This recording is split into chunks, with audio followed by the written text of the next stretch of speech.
Bolivia and Peru, the Aymara. He called them the Aymara, elongating the name as if his pronunciation of it was the only accurate one in existence.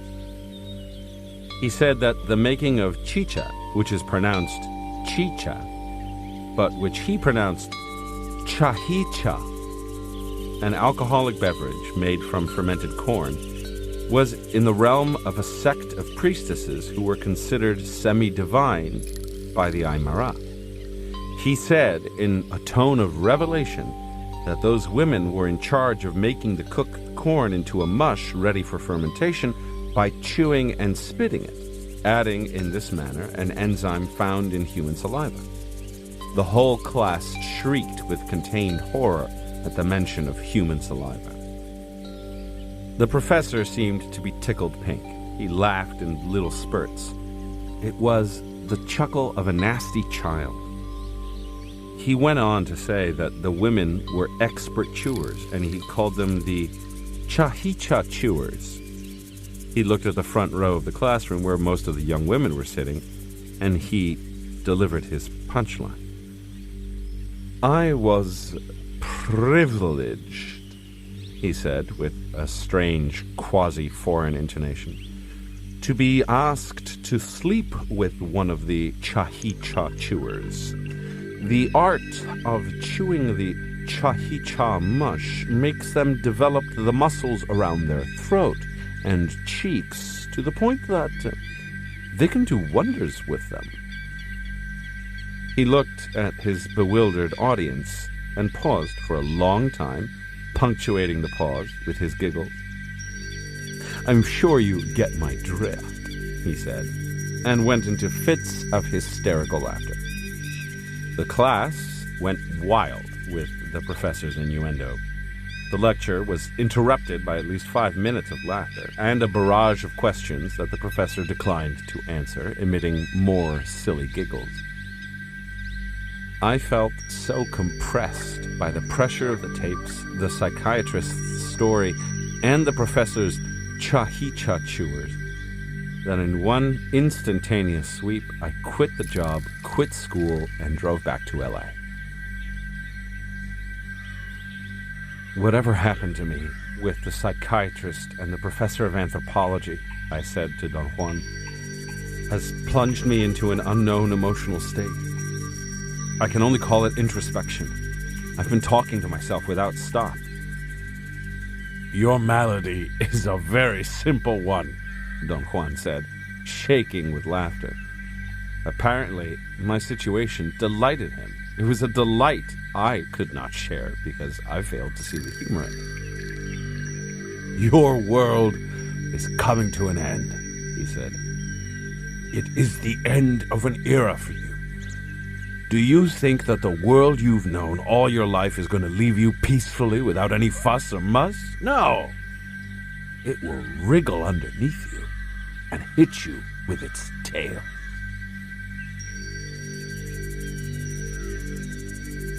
The view I could not stand.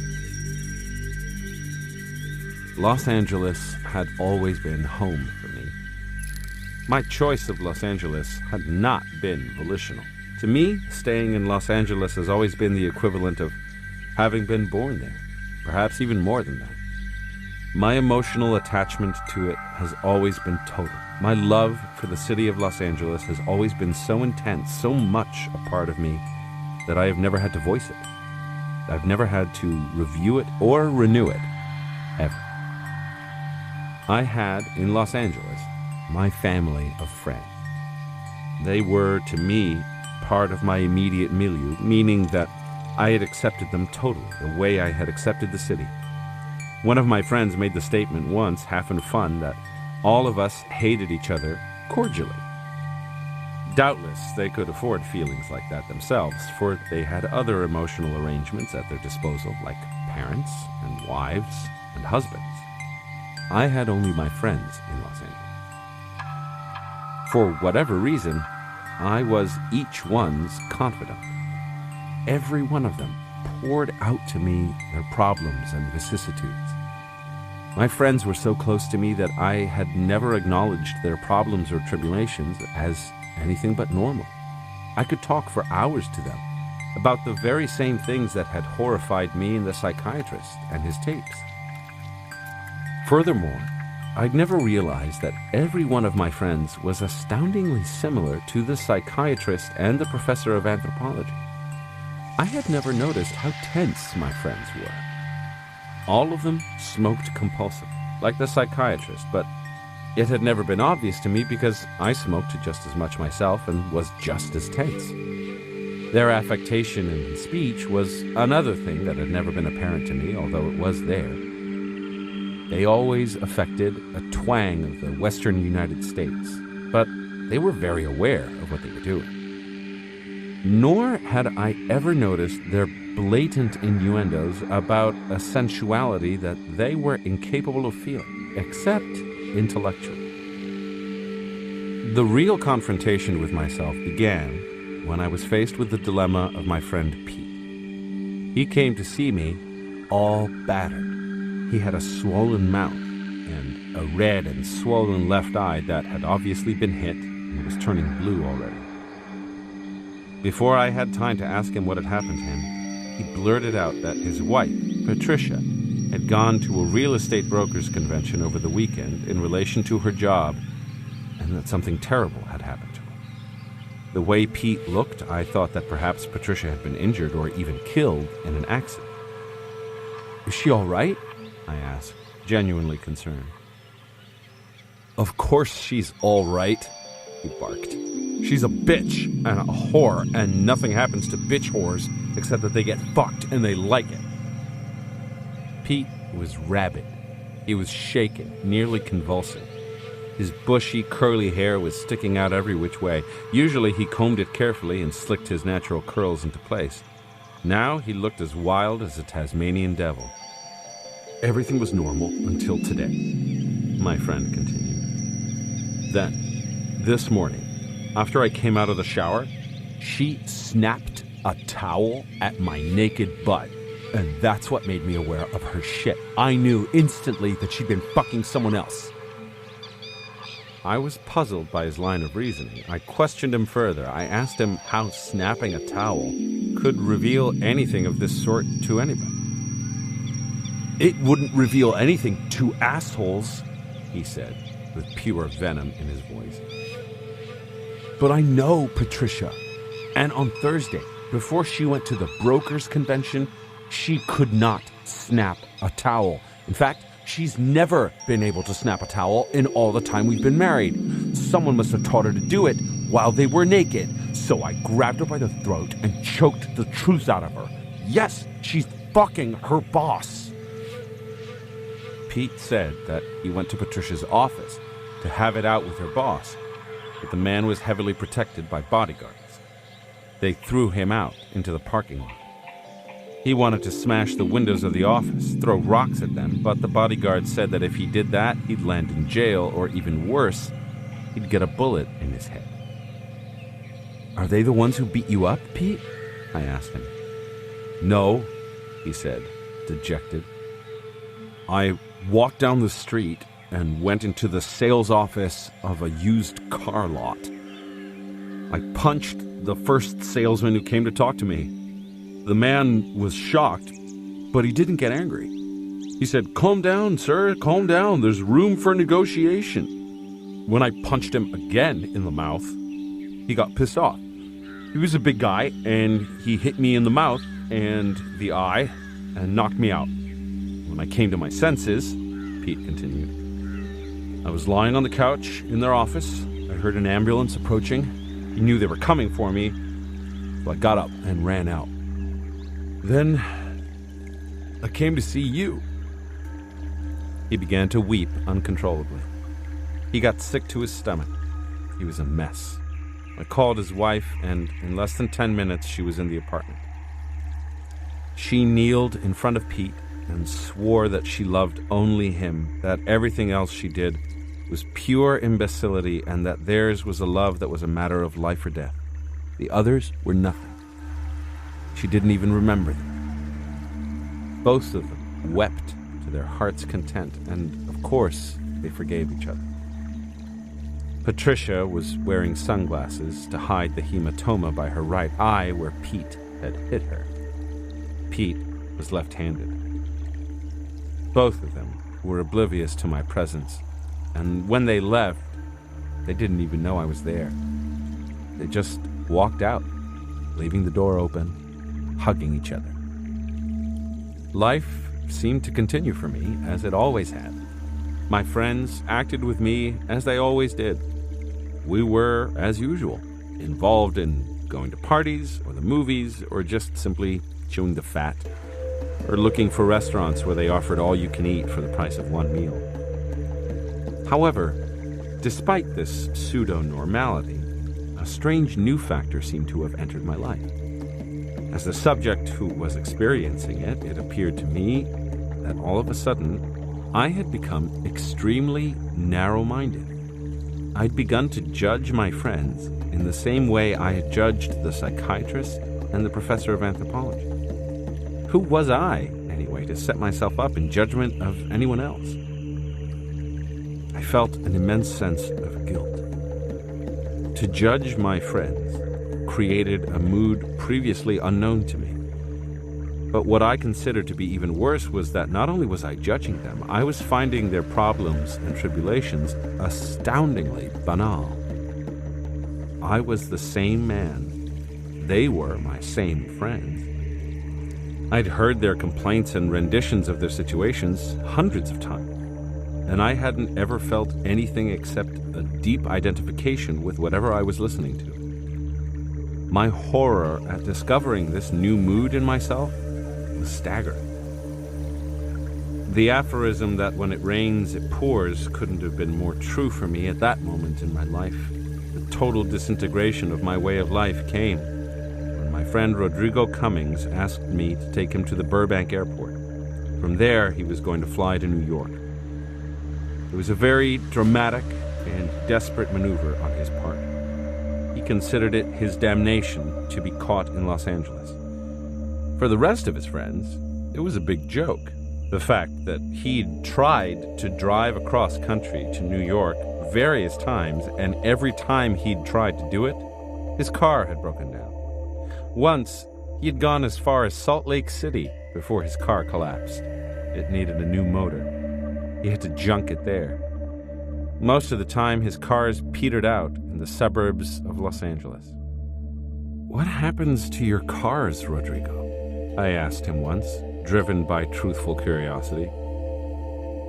"I don't know," he replied, with a veiled sense of guilt.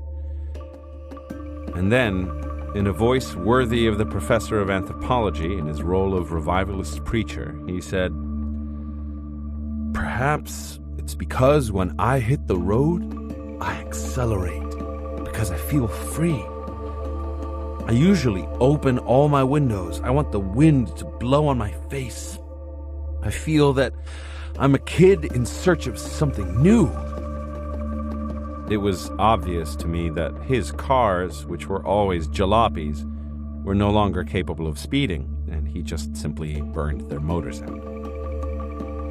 From Salt Lake City, Rodrigo had returned to Los Angeles, hitchhiking. Of course, he could have hitchhiked to New York, but it had never occurred to him. Rodrigo seemed to be afflicted by the same condition that afflicted me, an unconscious passion for Los Angeles, which he wanted to refuse at any cost. Another time, his car was in excellent mechanical condition. It could have made the whole trip with ease, but Rodrigo was apparently not in any condition to leave Los Angeles. He drove as far as San Bernardino, where he went to see a movie, The Ten Commandments. This movie, for reasons known only to Rodrigo, created in him an unbeatable nostalgia for LA. He came back and wept, telling me how the fucking city of Los Angeles had built a fence around him that didn't let him go through. His wife was delighted that he hadn't gone, and his girlfriend, Melissa, was even more delighted, although also chagrined because she had to give back the dictionaries that he'd given her. His last desperate attempt to reach New York by plane was rendered even more dramatic because he borrowed money from his friends to pay for the ticket. He said that in this fashion, since he didn't intend to repay them, he was making sure that he wouldn't come back. I put his suitcases in the trunk of my car and headed with him for the Burbank airport. He remarked that the plane didn't leave until 7 o'clock. It was early afternoon and we had plenty of time to go and see a movie. Besides, he wanted to take one last look at Hollywood Boulevard, the center of our lives and activity. We went to see an epic in Technicolor and Cinerama. It was a long, excruciating movie that seemed to rivet Rodrigo's attention. When we got out of the movie, it was already getting dark. I rushed to Burbank in the midst of heavy traffic. He demanded that we go on surface streets rather than the freeway, which was jammed at that hour. The plane was just leaving when we reached the airport. That was the final straw. Meek and defeated, Rodrigo went to a cashier and presented his ticket to get his money back. The cashier wrote down his name and gave him a receipt and said that his money would be sent within 6 to 12 weeks from Tennessee, where the accounting offices of the airline were located. We drove back to the apartment building where we both lived. Since he hadn't said goodbye to anybody this time for fear of losing face, nobody had ever noticed that he'd tried to leave one more time. The only drawback was that he'd sold his car. He asked me to drive him to his parents' house because his dad was going to give him the money he'd spent on the ticket. His father had always been, as far back as I could remember, the man who had bailed Rodrigo out of every problematic situation that he had ever gotten into. The father's slogan was, "Have no fear, Rodrigo Sr. is here." After he heard Rodrigo's request for a loan to pay his other loan, the father looked at my friend with the saddest expression that I had ever seen. He was having terrible financial difficulties himself. Putting his arm around his son's shoulders, he said, "I can't help you this time, my boy. Now you should have fear because Rodrigo Sr. is no longer here." I wanted desperately to identify with my friend, to feel his drama the way I always had, but I couldn't. I only focused on the father's statement. It sounded to me so final that it galvanized me. I sought Don Juan's company avidly. I left everything pending in Los Angeles and made a trip to Sonora. I told him about the strange mood that I'd entered into with my friends. Sobbing with remorse, I said to him that I had begun to judge them. "Don't get so worked up over nothing," Don Juan said calmly. "You already know that a whole era in your life is coming to an end, but an era doesn't really come to an end until the king dies." "What do you mean by that, Don Juan?" "You are the king, and you are just like your friends. That is the truth that makes you shake in your boots. One thing you can do is to accept it at face value, which of course you can't. The other thing you can do is to say, 'I am not like that. I am not like that,' and repeat to yourself that you are not like that. I promise you, however, that a moment will come when you will realize that you are like that."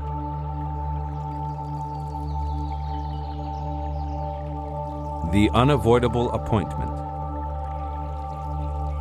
There was something that kept nagging at me in the back of my mind. I had to answer a most important letter I'd received, and I had to do it at any cost. What had prevented me from doing it was a mixture of indolence and a deep desire to please. My anthropologist friend, who was responsible for my meeting Don Juan Matus, had written me a letter a couple of months earlier. He wanted to know how I was doing in my studies of anthropology and urged me to pay him a visit. I composed 3 long letters. On rereading each of them, I found them so trite and obsequious that I tore them up. I couldn't express in them the depth of my gratitude, the depth of my feelings for him. I rationalized my delay in answering with a genuine resolve to go to see him and tell him personally what I was doing with Don Juan Matus, but I kept postponing my imminent trip because I wasn't sure what it was that I was doing with Don Juan. I wanted someday to show my friend real results. As it was, I had only vague sketches of possibilities, which, in his demanding eyes, wouldn't have been anthropological fieldwork anyway. One day, I found out that he had died. His death brought to me one of those dangerous, silent depressions. I had no way to express what I felt because what I was feeling wasn't fully formulated in my mind. It was a mixture of dejection, despondency, and abhorrence at myself for not having answered his letter, for not having gone to see him. I paid a visit to Don Juan Matus soon after that. On arriving at his house, I sat down on one of the crates under his ramada and tried to search for words that wouldn't sound banal to express my sense of dejection over the death of my friend. For reasons incomprehensible to me, Don Juan knew the origin of my turmoil and the overt reason for my visit to him. Yes, Don Juan said dryly. I know that your friend, the anthropologist who guided you to meet me, has died.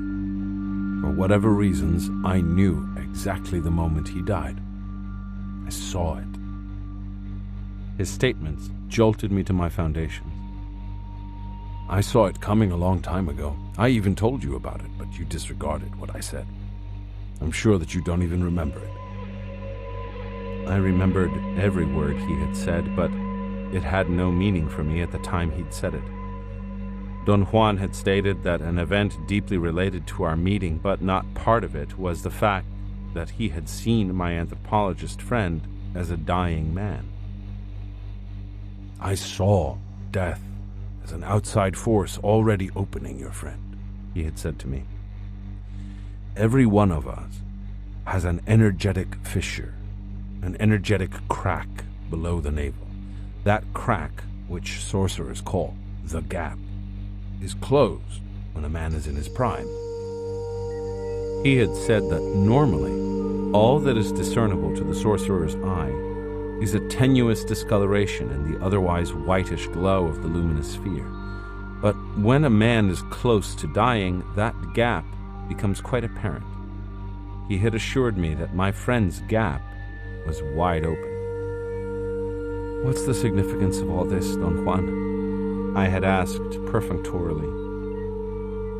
The significance is a deadly one, he'd replied.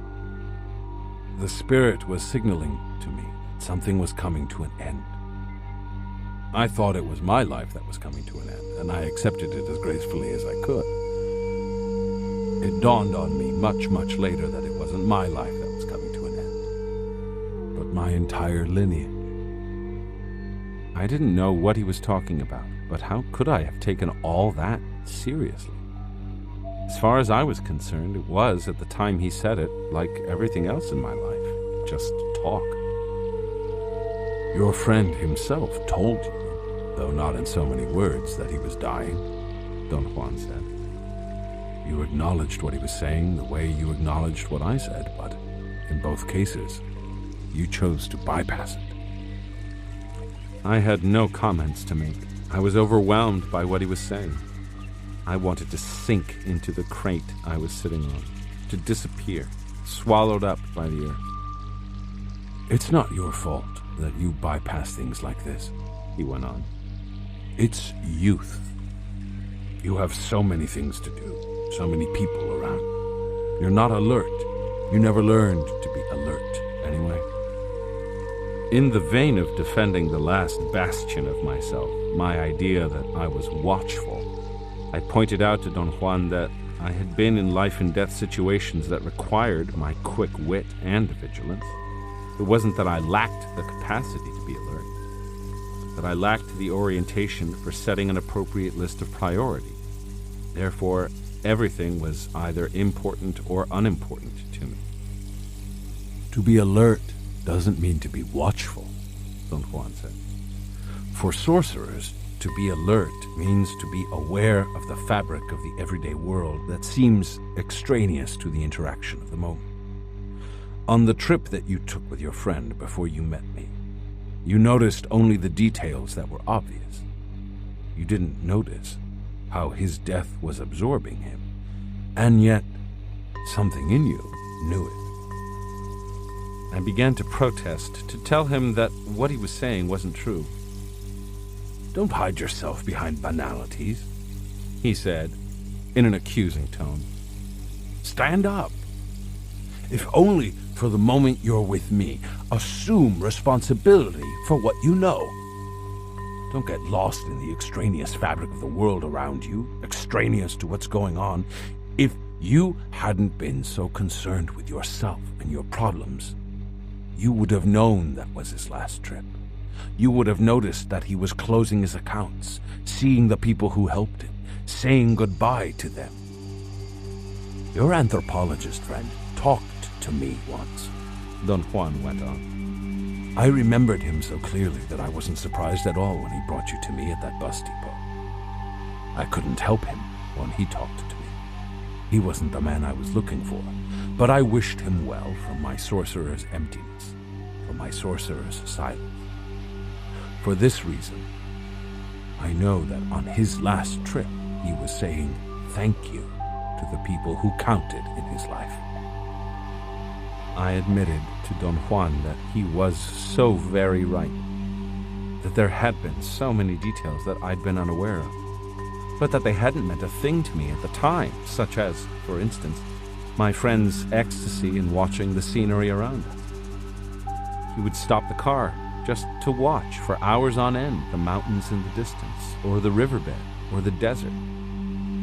I discarded this as the idiotic sentimentality of a middle-aged man. I even made vague hints to him that perhaps he was drinking too much. He told me that in dire cases a drink would allow a man a moment of peace and detachment, a moment long enough to savor something unrepeatable. That was, for a fact, the trip for his eyes only, Don Juan said. Sorcerers take such a trip, and in it, nothing counts except what their eyes can absorb. Your friend was unburdening himself of everything superfluous. I confessed to Don Juan that I had disregarded what he had said to me about my dying friend because, at an unknown level, I had known that it was true. Sorcerers never say things idly, he said. I am most careful about what I say to you, or to anybody else. The difference between you and me is that I don't have any time at all, and I act accordingly. You, on the other hand, believe that you have all the time in the world, and you act accordingly. The end result of our individual behaviors is that I measure everything I do and say, and you don't. I conceded that he was right, but I assured him that whatever he was saying did not alleviate my turmoil or my sadness. I blurted out then, uncontrollably, every nuance of my confused feelings. I told him that I wasn't in search of advice. I wanted him to prescribe a sorcerer's way to end my anguish. I believed I was really interested in getting from him some natural relaxant, an organic Valium, and I said so. Don Juan shook his head in bewilderment.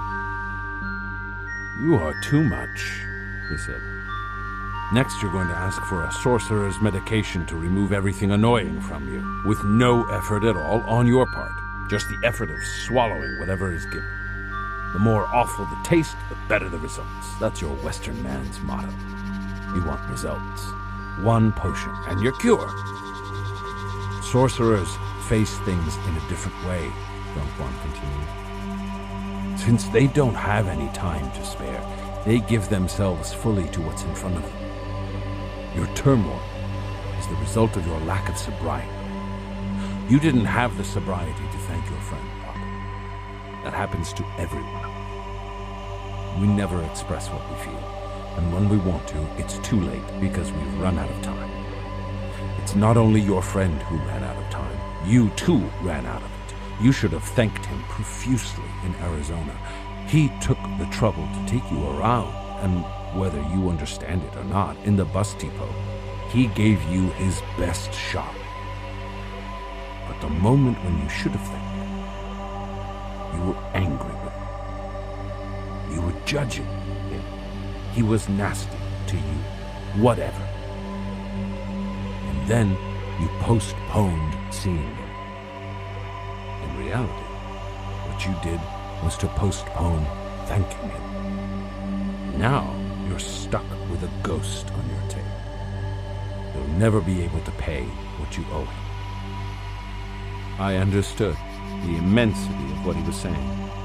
Never had I faced my actions in such a light. In fact, I had never thanked anyone. Ever. Don Juan pushed his barb even deeper. Your friend knew that he was dying, he said. He wrote you one final letter to find out about your doing. Perhaps, unbeknownst to him or to you were his last thought. The weight of Don Juan's words was too much for my shoulders. I collapsed. I felt that I had to lie down. My head was spinning. Maybe it was the setting. I had made the terrible mistake of arriving at Don Juan's house in the late afternoon. The setting sun seemed astoundingly golden, and the reflections in the bare mountains to the east of Don Juan's house were gold and purple. The sky didn't have a speck of a cloud. Nothing seemed to move. It was as if the whole world were hiding, but its presence was overpowering. The quietness of the Sonoran Desert was like a dagger. It went to the marrow of my bones. I wanted to leave, to get in my car and drive away. I wanted to be in the city, get lost in its noise. You are having a taste of infinity, Don Juan said with grave finality. I know it, because I have been in your shoes. You want to run away, to plunge into something human, warm, contradictory, stupid. Who cares? You want to forget the death of your friend. But infinity won't let you. His voice mellowed. It has gripped you in its merciless clutches. What can I do now, Don Juan? I asked. The only thing you can do, Don Juan said, is to keep the memory of your friend fresh, to keep it alive the rest of your life and perhaps even beyond. Sorcerers express in this fashion the thanks that they can no longer voice. You may think it is a silly way, but that's the best sorcerers can do. It was my own sadness, doubtless, which made me believe that the ebullient Don Juan was as sad as I was. I discarded the thought immediately. That couldn't be possible. Sadness, for sorcerers, is not personal, Don Juan said, again erupting into my thought. It is not quite sadness. It's a wave of energy that comes from the depths of the cosmos and hits sorcerers when they are receptive, when they are like radios, capable of catching radio waves.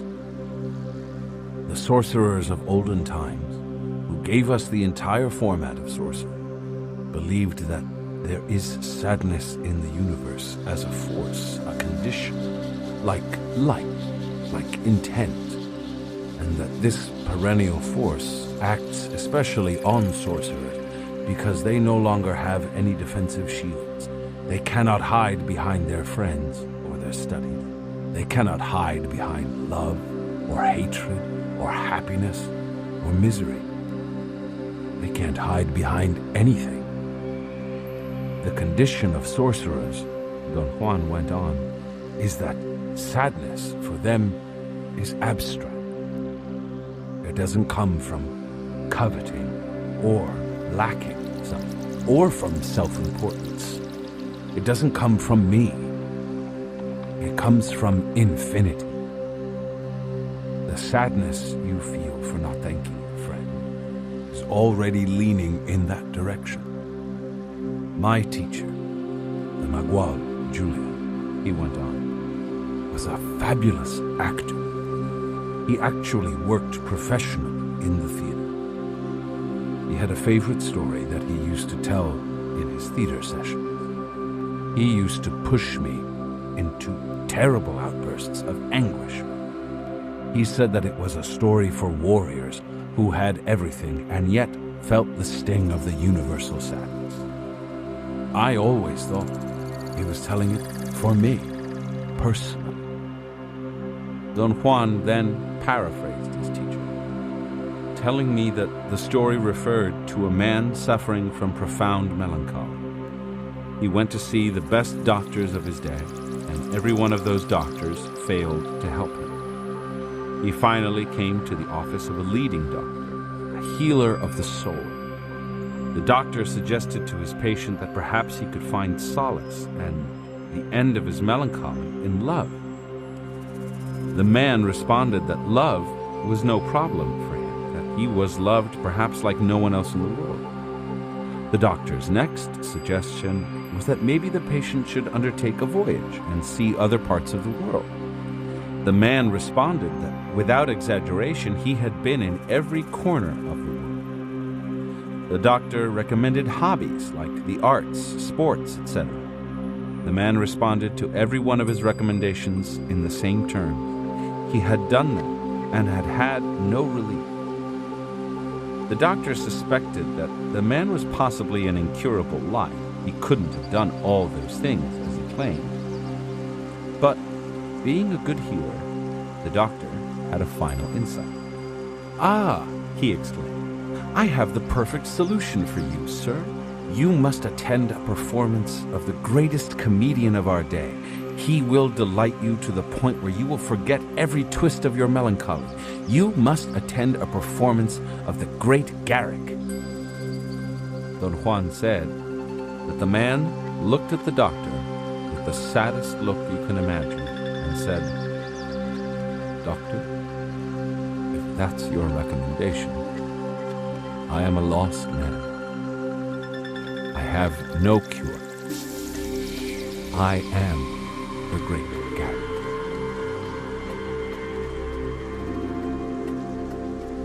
The breaking point.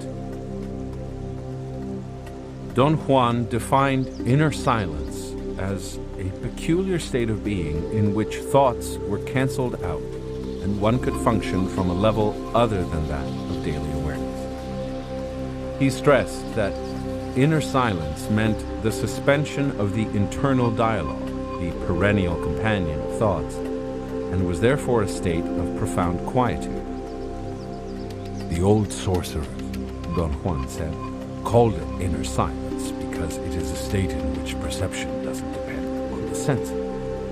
What is at work during inner silence is another faculty that man has, the faculty that makes him a magical being, the very faculty that has been curtailed not by man himself, but by some extraneous influence.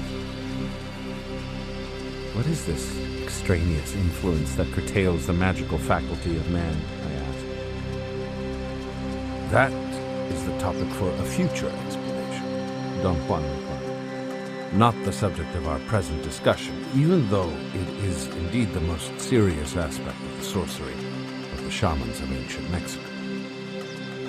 Inner silence, he continued, is the stand from which everything stems in sorcery. In other words, everything we do leads to that stand, which, like everything else in the world of sorcerers, doesn't reveal itself unless something gigantic shakes us. Don Juan said that the sorcerers of ancient Mexico devised endless ways to shake themselves or other sorcery practitioners at their foundation in order to reach that coveted state of inner silence. They considered the most far-fetched acts, which may seem totally unrelated to the pursuit of inner silence, such as, for instance, jumping into a waterfall or spending nights hanging upside down from the top branch of a tree, to be the key points that brought it into being. Following the rationales of the sorcerers of ancient Mexico, Don Juan stated categorically that inner silence was accrued, accumulated.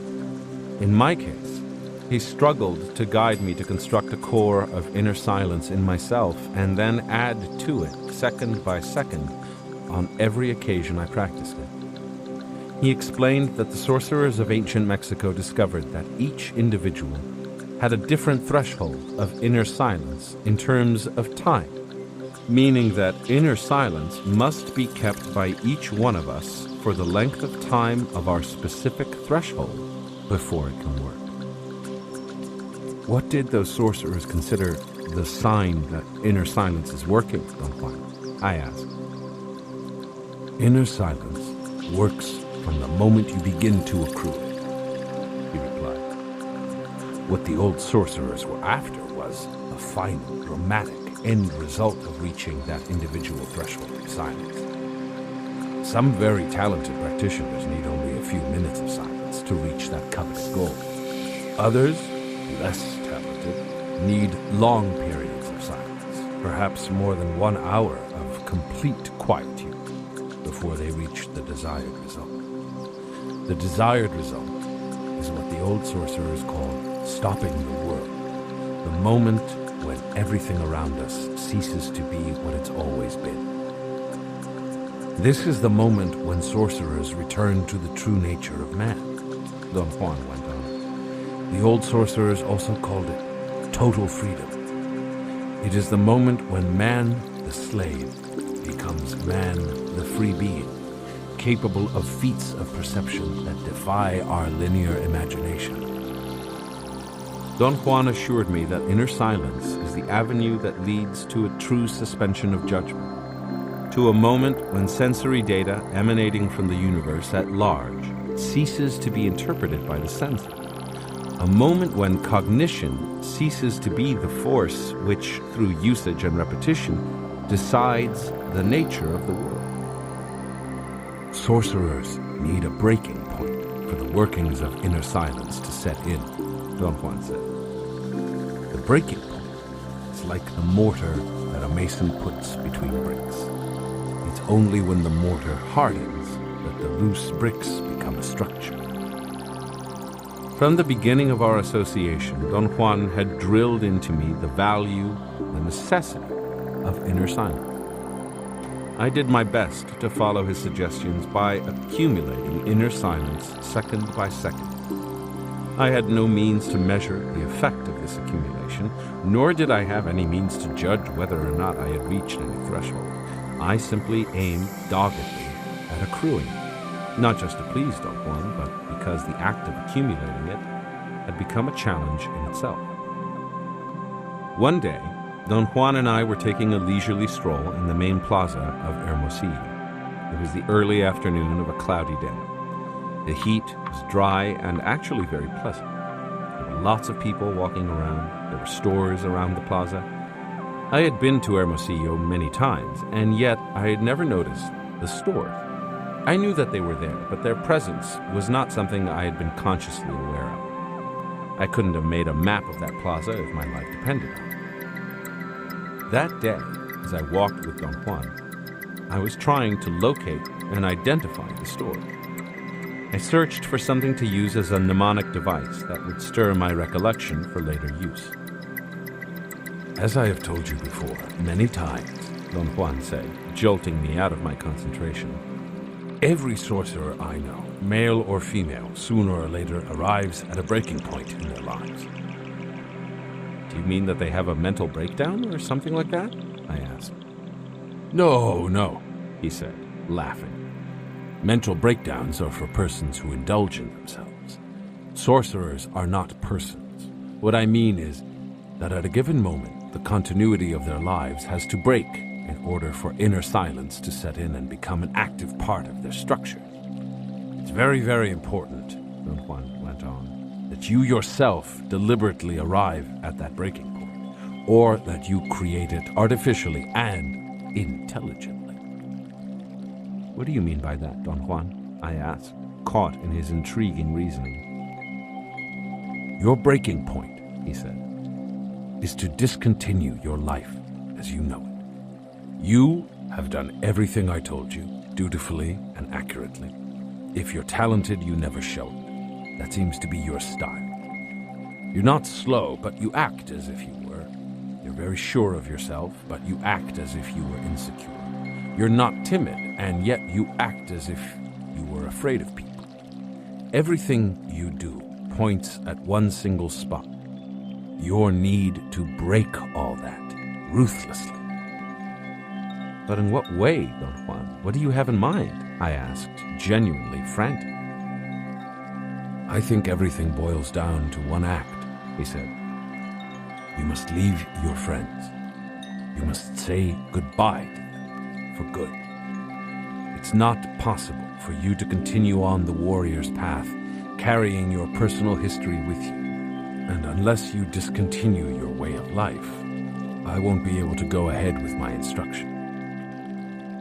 Now, Don Juan, I said. I have to put my foot down. You're asking too much of me. To be frank with you, I don't think I can do it. My friends are my family, my point of reference. Precisely, he remarked. They are your points of reference. Therefore, they have to go. Sorcerers have only one point of reference: infinity. But how do you want me to proceed, Don Juan? I asked in a plaintive voice. His request was driving me up the wall. You must simply leave, he said, matter-of-factly. Leave any way you can. But where would I go? I asked. My recommendation is that you rent a room in one of those chintzy hotels you know, he said. The uglier the place, the better. If the room has drab green carpet and drab green drapes and drab green walls, so much the better. A place comparable to that hotel I showed you once in Los Angeles. I laughed nervously at my recollection of a time when I was driving with Don Juan through the industrial side of Los Angeles, where there were only warehouses and dilapidated hotels for transients. One hotel in particular attracted Don Juan's attention because of its bombastic name, Edward VII. We stopped across the street from it for a moment to look at it. That hotel over there, Don Juan said, pointing at it, is to me the true representation of life on Earth for the average person. If you are lucky or ruthless, you will get a room with a view of the street where you will see this endless parade of human misery. If you're not that lucky or that ruthless, you will get a room on the inside with windows to the wall of the next building. Think of spending a lifetime torn between those two views, envying the view of the street if you're inside, and envying the view of the wall if you're on the outside, tired of looking out. Don Juan's metaphor bothered me to no end, for I had taken it all in. Now, faced with the possibility of having to rent a room in a hotel comparable to the Edward VII, I didn't know what to say or which way to go. What do you want me to do there, Don Juan? I asked. A sorcerer uses a place like that to die, he said, looking at me with an unblinking stare. You have never been alone in your life. This is the time to do it. You will stay in that room until you die. His request scared me, but at the same time, it made me laugh. Not that I'm going to do it, Don Juan, I said, but what would be the criteria to know that I'm dead? Unless you want me to actually die physically. No, he said.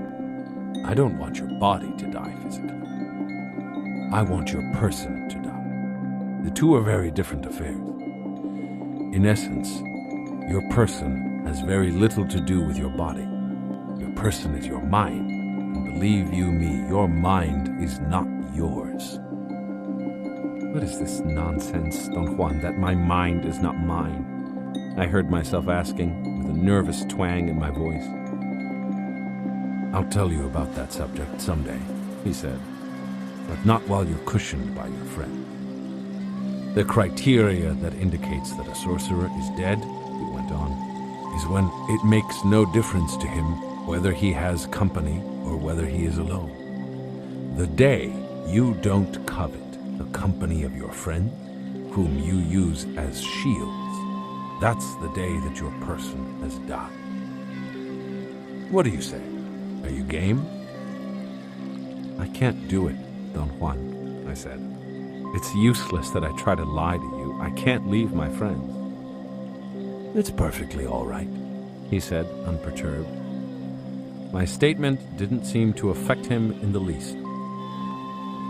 I won't be able to talk to you anymore, but let's say that during our time together, you have learned a great deal. You've learned things that will make you very strong, regardless of whether you come back or you stray away. He patted me on the back and said goodbye to me. He turned around and simply disappeared among the people in the plaza, as if he had merged with them. For an instant, I had the strange sensation that the people in the plaza were like a curtain that he had opened and then disappeared behind. The end had come, as did everything else in Don Juan's world, swiftly and unpredictably. Suddenly, it was on me. I was in the throes of it, and I didn't even know how I'd gotten into it. I should have been crushed. Yet, I wasn't. I don't know why I was elated. I marveled at the facility with which everything had ended. Don Juan was indeed an elegant being. There were no recriminations or anger or anything of that sort at all. I got in my car and drove as happy as a lark. I was ebullient. How extraordinary that everything had ended so swiftly, I thought, so painlessly. My trip home was uneventful. In Los Angeles, being in my familiar surroundings, I noticed that I had derived an enormous amount of energy from my last exchange with Don Juan. I was actually very happy, very relaxed, and I resumed what I considered to be my normal life with renewed zest. All my tribulations with my friends and my realizations about them, everything that I had said to Don Juan in reference to this, were thoroughly forgotten. It was as if something had erased all that from my mind. I marveled a couple of times at the facility I had in forgetting something that had been so meaningful, and in forgetting it so thoroughly. Everything was as expected. There was one single inconsistency in the otherwise neat paradigm of my new old life. I distinctly remembered Don Juan saying to me that my departing from the sorcerer's world was purely academic, and I would be back. I had remembered and written down every word of our exchange. According to my normal linear reasoning and memory, Don Juan had never made those statements. How could I remember things that had never taken place? I pondered uselessly. My pseudo-recollection was strange enough to make a case for it, but then I decided that there was no point to it. As far as I was concerned, I was out of Don Juan's milieu. Following Don Juan's suggestions in reference to my behavior with those who had favored me in any way, I'd come to an earth-shaking decision for me. That of honoring and saying thank you to my friends before it was too late. One case in point was my friend Rodrigo Cummings. One incident involving my friend Rodrigo, however, toppled my new paradigm and sent it tumbling down to its total destruction.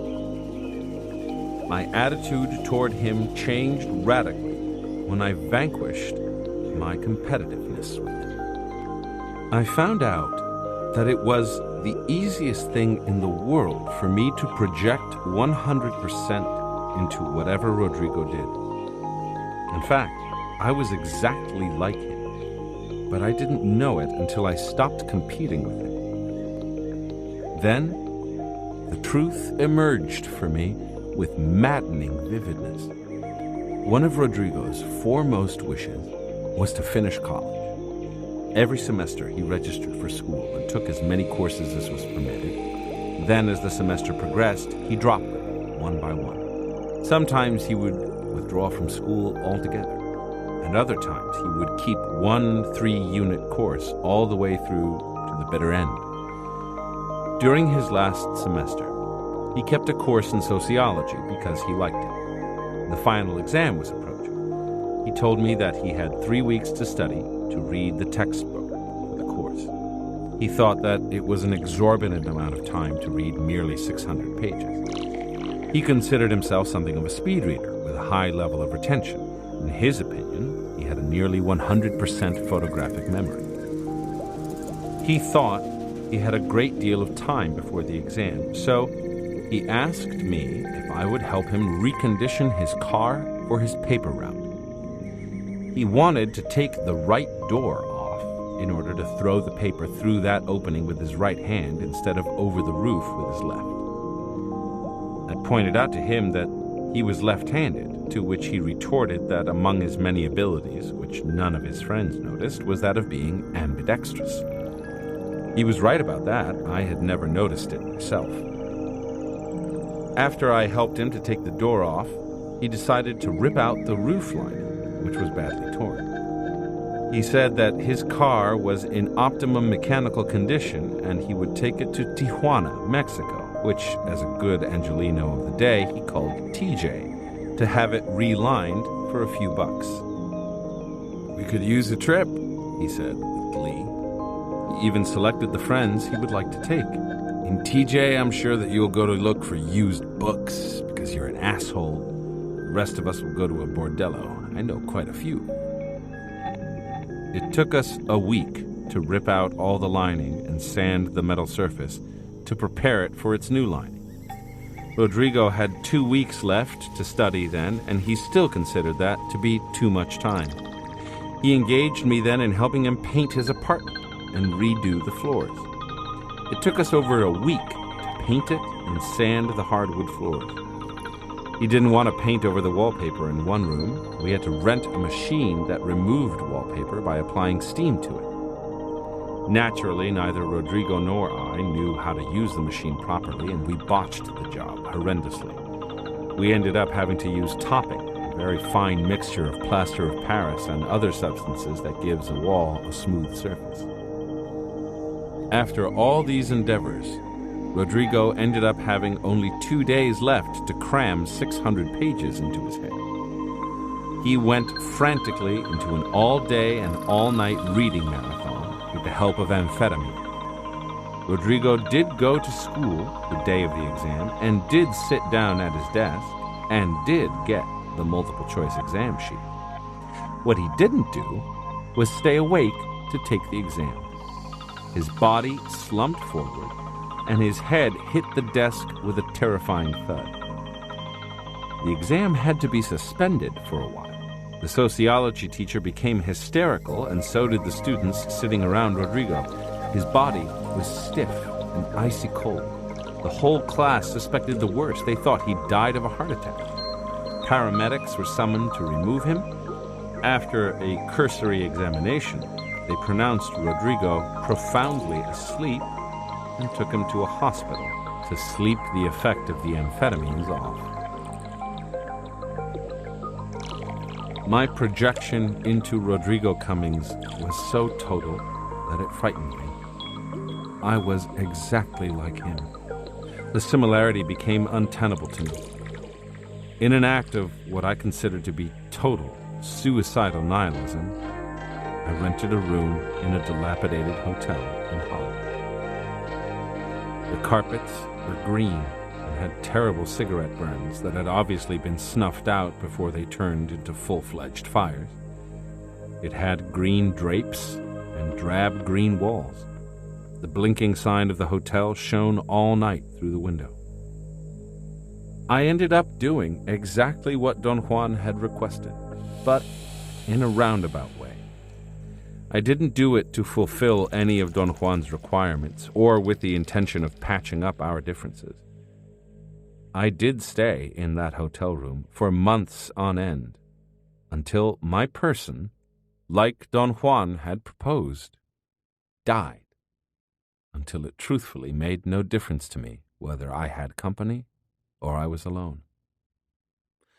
After leaving the hotel, I went to live alone, closer to school.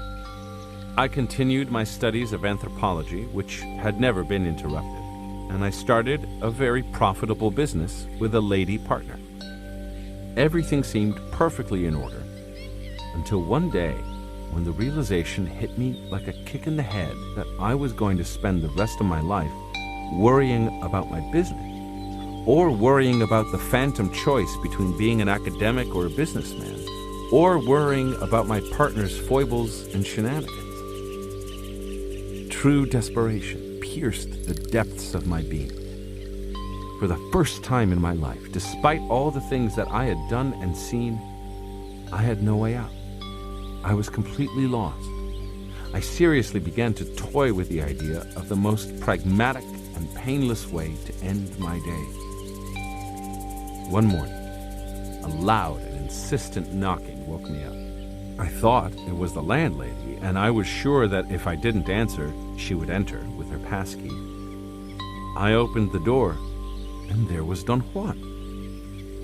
I was so surprised that I was numb. I stammered and stuttered, incapable of saying a word. I wanted to kiss his hand, to kneel in front of him. Don Juan came in and sat down with great ease on the edge of my bed. I made the trip to Los Angeles, he said, just to see you. I wanted to take him to breakfast, but he said that he had other things to attend to, and that he had only a moment to talk to me. I hurriedly told him about my experience in the hotel. His presence had created such havoc that not for a second did it occur to me to ask him how he'd found out where I lived. I told Don Juan how intensely I regretted having said what I had in Hermosillo. You don't have to apologize, he assured me. Every one of us does the same thing. Once, I ran away from the sorcerer's world myself, and I had to nearly die to realize my stupidity. The important issue is to arrive at a breaking point, in whatever way, and that's exactly what you have done. Inner silence is becoming real for you. This is the reason I'm here in front of you talking to you. Do you see what I mean? I thought I understood what he meant. I thought that he had intuited or read the way he reads things in the air, that I was at my wit's end, and that he had come to bail me out. You have no time to lose, he said. You must dissolve your business enterprise within an hour, because 1 hour is all I can afford to wait. Not because I don't want to wait, but because infinity is pressing me mercilessly. Let's say that infinity is giving you 1 hour to cancel yourself out. For infinity, the only worthwhile enterprise of a warrior is freedom. Any other enterprise is fraudulent. Can you dissolve everything in 1 hour? I didn't have to assure him that I could. I knew that I had to do it. Don Juan told me then that once I had succeeded in dissolving everything, he was going to wait for me at the marketplace in a town in Mexico. In my effort to think about the dissolution of my business, I overlooked what he was saying. He repeated it, and, of course, I thought he was joking. How can I reach that town, Don Juan? Do you want me to drive, to take a plane? I asked. Dissolve your business first, he commanded. Then the solution will come. But remember, I'll be waiting for you only for an hour. He left the apartment, and I feverishly endeavored to dissolve everything I had.